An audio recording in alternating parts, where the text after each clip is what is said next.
Welcome back to the finals of the Optimist International Caribbean District Oratorical Contest. The last two speakers in the segment, and the speaker that will come next is Speaker L. Staying optimistic in challenging times isn't an easy expectation. It tests our faith and our desire to achieve. It opens us up to new experiences and makes us vulnerable when we least expect it. Hope and optimism both teach us that there will always be a brighter tomorrow if we accept and learn from the shortcomings of today. An affirmative thinking that also lends credence to the African saying, however long the night, the dawn will break, and rightly so. Every tear that has been cried and every heart that has been broken, every dream that has been shattered, and every word that has been left unspoken are all reflections of the humanness of mankind and its ability to seek refuge and find solitude in positive reinforcement. The past few years have been plagued by the COVID-19 pandemic and its devastating effects.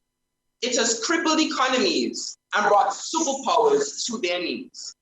It has forced us to press that reset button, but it has also opened up avenues of introspection. We have become even more accepting of the audacity of hope. We have maintained a firm grip on the fact that there is a better world that exists for those who look on the brighter side of life and see things from a positive and affirmative standpoint. Staying optimistic even amidst the most challenging times suggests that we must always leave room for disappointment and react to the hand that we have been dealt. It says that we must be content with ourselves and see and appreciate the goodness in everything. Even the flickering flame that stays alight amidst the winds of despair denotes hope. Staying optimistic requires us to step up and be even more than just our brother's keeper. Rather, the custodian to the well-being of every man, woman, and child, regardless of race, sex. Remaining optimistic admonishes us to give hope a chance. As a young man growing up with so many realities to face, I often wonder, where will I find my coping mechanism? I bear witness to the current unrest in Ukraine.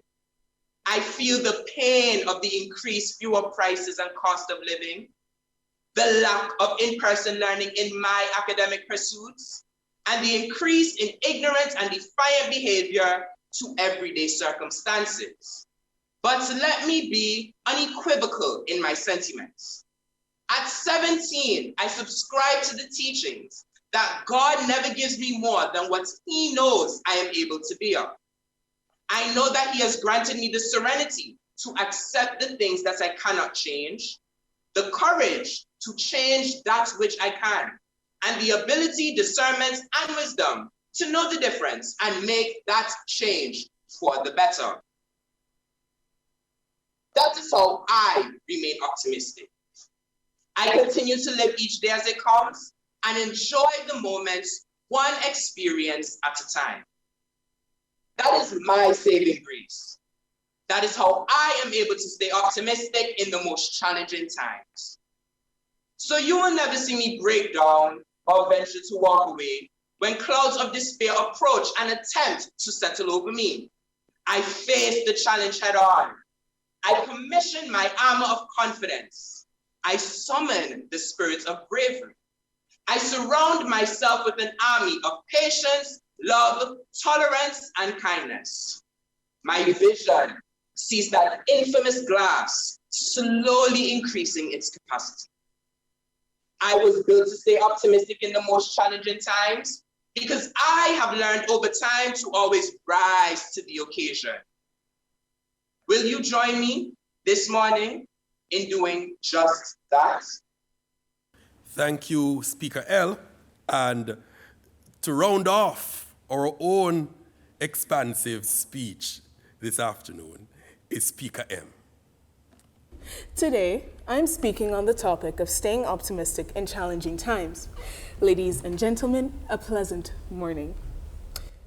Out of the night that covers me, black as the pit from pole to pole, I thank whatever gods may be for my unconquerable soul, says William Henley in his famous poem Invictus. He himself faced multiple health challenges and spent large chunks of his life in hospital. This powerful poem captures the poet's resilience, hope, and optimism despite his circumstances. This is the same poem, ladies and gentlemen, that kept President Mandela encouraged while he was in prison for 27 years. This is the hope of optimism. Ladies and gentlemen, when I first examined this topic, I have to admit, I was a skeptic. What? Staying optimistic after 3 whole years of struggling with the pandemic, the economy stalling throughout these years, leaving more and more families out of jobs and near starving. Furthermore, our world always seems to be teetering on the brink of war, with Ukraine and Russia now in the forefronts. We see horrible images of despair everywhere. How then is a positive mindset really necessary in times of strife? Until last week, I read a short story called Mum Luby and the Social Worker. Here is an old woman who fosters 2 children while doing multiple jobs for her community. Midwife, lawyer, even illegally selling food and alcohol at her house before a useless social worker turns up. In the end, one small quote from the story made me think, really think. She says, "We'll make out fine, like we always done." So I wondered, is my initial thinking that optimism doesn't help in times of difficulty really true? Then I did some research. It turns out studies show that having optimism in trying times motivates us to achieve our goals and reduce stress, thus helping us to cope. Kristen Wong, in her 2020 article published in the New York Times, writes, quote, "Optimism isn't about ignoring feelings. It's about being hopeful about the future, even when the present seems wholly negative." End of quote. So how does optimism motivate us to achieve our goals? Take a look at history. History teaches us what makes the difference in survival and even in achieving our goals is optimism. Optimism fuels a positive mindset followed by positive actions leading to solutions.